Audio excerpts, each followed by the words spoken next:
warahmatullahi wabarakatuh. Apa kabar anak-anak ibu? Mudah-mudahan sehat ya. Berjumpa lagi dalam pembelajaran IPA masih bersama dengan Ibu Suci.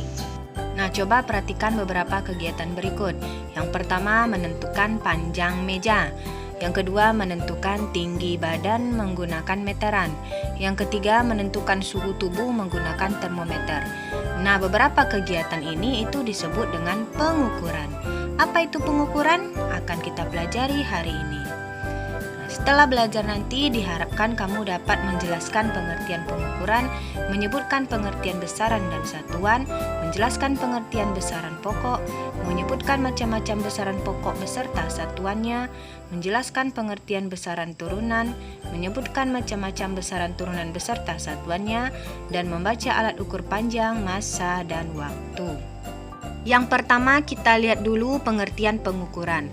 Pengukuran adalah kegiatan membandingkan suatu besaran yang diukur dengan besaran sejenis yang digunakan sebagai satuan. Jadi ada dua istilah di sini, ada besaran dan ada satuan.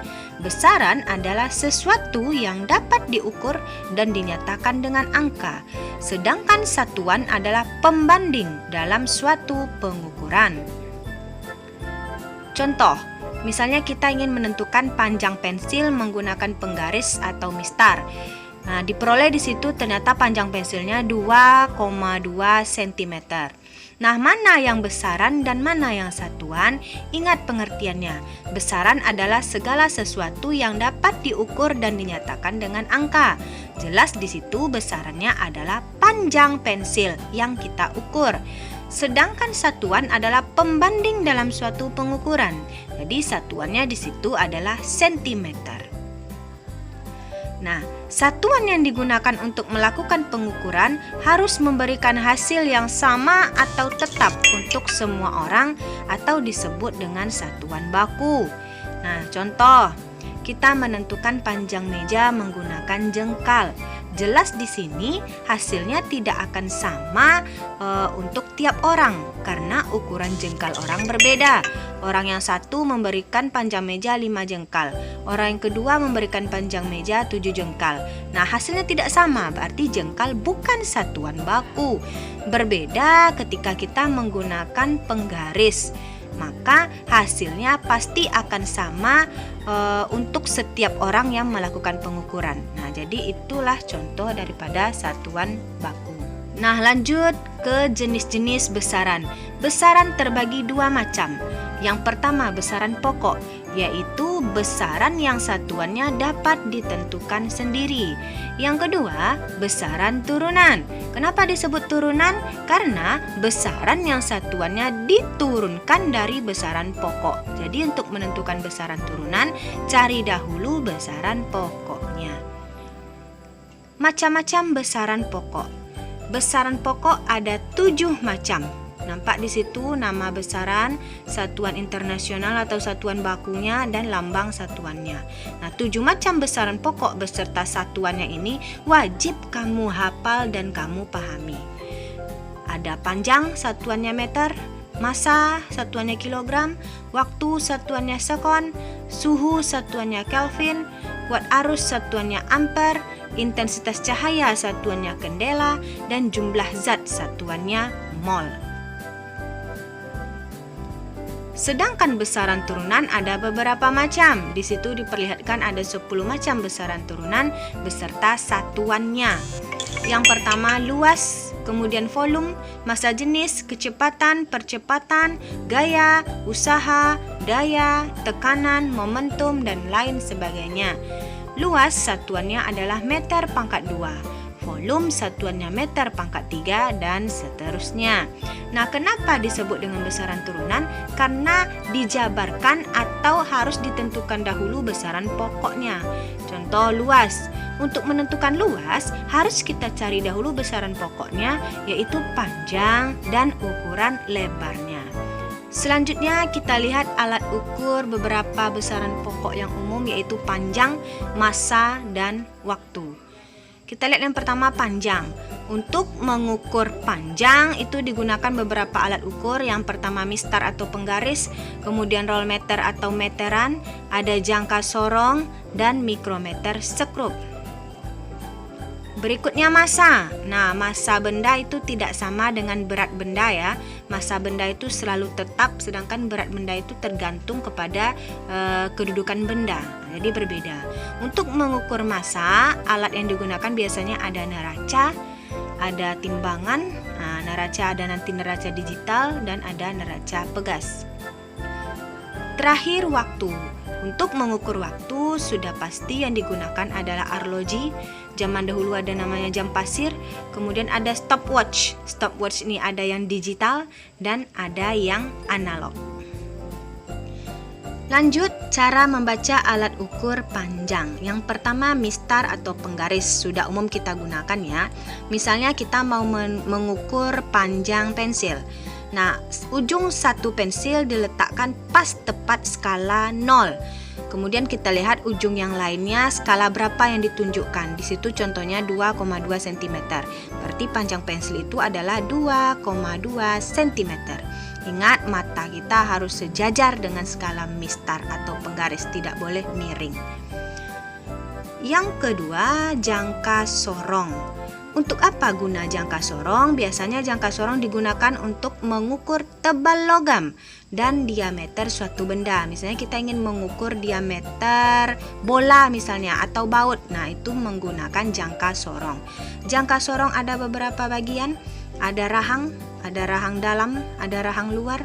Kemudian skala. Skalanya ada dua macam, ada skala utama atau skala tetap yang panjang itu, dan ada skala nonius atau skala geser yang terdapat pada rahang sorong atau rahang geser. Bagaimana cara menggunakannya? Nah, benda yang akan kita tentukan diameternya atau ketebalannya diletakkan di antara rahang dalam.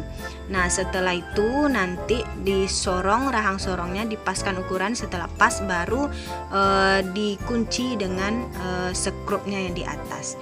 Kemudian kita baca pengukurannya.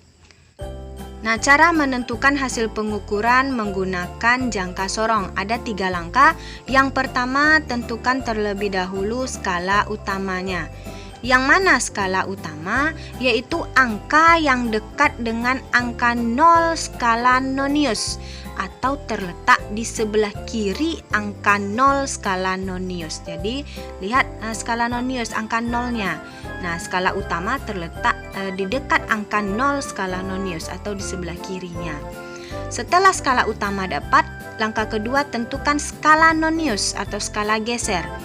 Yang mana itu skala nonius? Kamu cari angka yang berimpit antara skala nonius dengan skala utama. Nah, mana yang berimpit itulah dia skala noniusnya, kemudian dikali dengan 0,01 cm. Terakhir, jumlahkan antara skala tetap dengan skala nonius. Itulah hasil pengukuran menggunakan jangka sorong. Jadi ada 3 tahap. Contoh. Lihat di situ hasil pengukuran menggunakan jangka sorong. Nah, ingat yang di atas itu skala tetap, yang di bawah itu skala nonius. Oke, yang pertama kita cari dulu skala tetap atau skala utama, yaitu angka yang dekat dengan angka 0 skala nonius. Tengok angka 0 skala nonius yang di sebelah kirinya itu skalanya adalah 0,5. Nah, berarti angka utama atau skala utamanya 0,5. Nah, kemudian berikutnya kita cari skala nonius. Cari angka yang berimpit antara skala nonius dengan skala utama. Kita lihat garis yang berimpit dari angka 0, 1, 2, 3. Nah, ternyata angka yang berimpit adalah angka 3. Berarti skala noniusnya adalah 3 dikali 0,01 sama dengan 0,03. Terakhir, untuk menentukan hasil pengukurannya kita jumlahkan skala utama dengan skala nonius.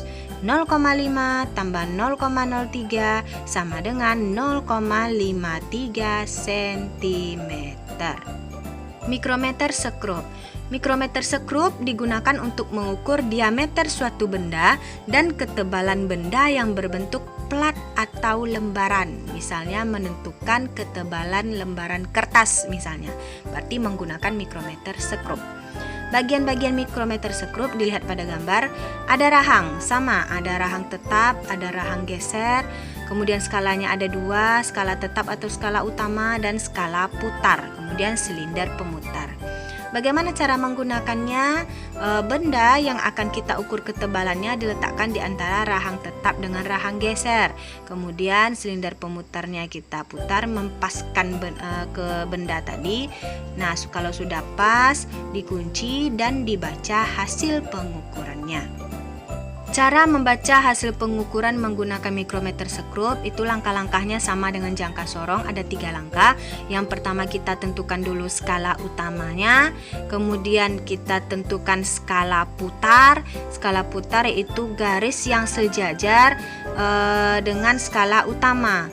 Dan jangan lupa dikali dengan 0,01 mm. Yang terakhir jumlahkan antara skala utama dengan skala putar. Contoh soal. Lihat di situ hasil pengukuran menggunakan mikrometer sekrup. Nah, kita mau menentukan hasil pengukurannya nih. Yang pertama kita tentukan dulu skala utama atau angka utama. Tengok angka utamanya yang nampak di situ adalah terakhir di situ angka 3. Berarti skala utamanya 3. Berikutnya skala nonius atau skala putarnya. Tengok angka yang berimpit dengan skala utama. Kita lihat dari bawah 20, 21, 22, 23. Ternyata angka yang berimpitnya adalah 23. Berarti skala noniusnya 23 dikali 0,01 sama dengan 0,23 mm. Terakhir jumlahkan antara skala utama dengan skala nonius. 3 ditambah 0,23 sama dengan 3,23 mm. Jadi hasil pengukurannya adalah 3,23 mm. Berikut cara membaca alat ukur massa. Nah, di situ digunakan alat ukurnya adalah neraca Ohaus. Ada 3 langkah. Yang pertama kita kalibrasikan dulu alatnya. Kita paskan di angka 0. Kemudian yang kedua, diletakkan benda yang ingin diukur massanya. Misalnya kita ingin mengukur massa gula pasir, letakkan pada piring beban, ada tempatnya. Langkah yang ketiga, kita geser beban pada neraca Ohaus tadi. Dia ada 3 beban atau ada 3 lengan. Geserlah beban yang paling besar terlebih dahulu. Kemudian yang besar kedua dan yang terakhir baru beban yang kecil hingga dia menjadi seimbang. Sudah seimbang baru kita baca hasil pengukurannya. Bagaimana cara membaca hasil pengukuran menggunakan neraca Ohaus? Kita lihat contoh soal. Sekantong plastik gula pasir ditimbang dengan neraca Ohaus 3 lengan atau 3 beban. Posisi lengan depan, lengan tengah, dan lengan belakang dalam keadaan setimbang ditunjukkan pada gambar di bawah ini. Tentukanlah massa gula pasir tersebut. Tengok, lengan belakangnya itu menunjukkan angka 40 gram, lengan tengahnya 500 gram, lengan depannya itu tengok 2,4 gram. Nah, cara membaca hasil pengukurannya tinggal dijumlahkan. Skala lengan depan ditambah lengan tengah ditambah lengan belakang sama dengan 542,4 gram. Jadi massa gula pasir tadi adalah 542,4 gram. Contoh soal berikutnya. Suatu benda P ditimbang dengan menggunakan timbangan seperti gambar berikut. Lihat gambar, benda P ditimbang menggunakan 3 buah beban di situ. Ada 1 kg, 0,5 kg, dan 50 gram. Nah, lihat ya, satuannya tidak sama, ada kilogram, ada gram. Dari hasil penimbangan tersebut, besar massa benda P adalah titik-titik. Jawab. Nah, untuk menentukan hasil pengukurannya, mudah saja, tinggal dijumlahkan massa ketiga beban tadi. 1 kg tambah 0,5 kg tambah 50 gram. Tetapi ini tidak bisa langsung karena satuannya tidak sama. Jadi harus kita samakan terlebih dahulu satuannya.